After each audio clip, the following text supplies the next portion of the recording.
آج ہر مسلمان عبادت سے اکتایا ہوا ہے، کسی کا دل عبادت میں نہیں لگتا، مسجد کی طرف کوئی نہیں جاتا، قرآن کریم طاق میں رکھا ہوا ہے اور کسی کو اٹھانے کی اور اسے پڑھنے کی ہمت نہیں ہوتی۔ اس کی کیا وجہ ہے؟ اس کے بہت سارے اسباب اور وجوہات ہیں۔ من جملہ ان میں سے ایک اہم سبب حدیث نبوی میں ہے، سنن ابی داود کی روایت ہے،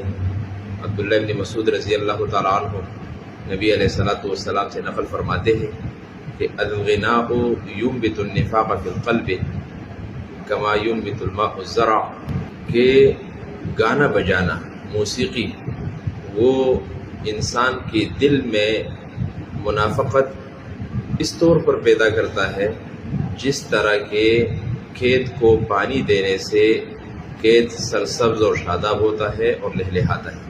حدیث کا مفہوم ہے کہ جب بندہ گناہ کرتا ہے تو اس کے دل پر ایک سیاہ دبا لگ جاتا ہے، اور اس طرح پھر دوسرا، تیسرا، چوتھا، اور چلتے چلتے ان دبوں سے انسان کا دل بھر جاتا ہے اور پھر کسی قسم کی نیک عمل کی توفیق اسے نصیب نہیں ہوتی۔ آج اگر ہم اپنے معاشرے پر نظر ڈالیں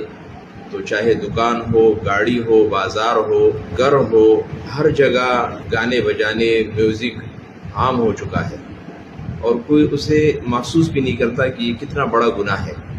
اس کا سب سے بڑا نقصان یہ ہے کہ آج ہم عملی طور پر ہر بندہ منافق ہے۔ یہ نفرت، یہ اللہ تبارک و تعالیٰ کے احکامات سے دوری اور یہ منافقت جو ہمارے اندر پیدا ہوئی ہے، اس کی بڑی وجہ گانے سننا ہے۔ اللہ تبارک و تعالیٰ ہمیں گانے سننے سے بچائے رکھے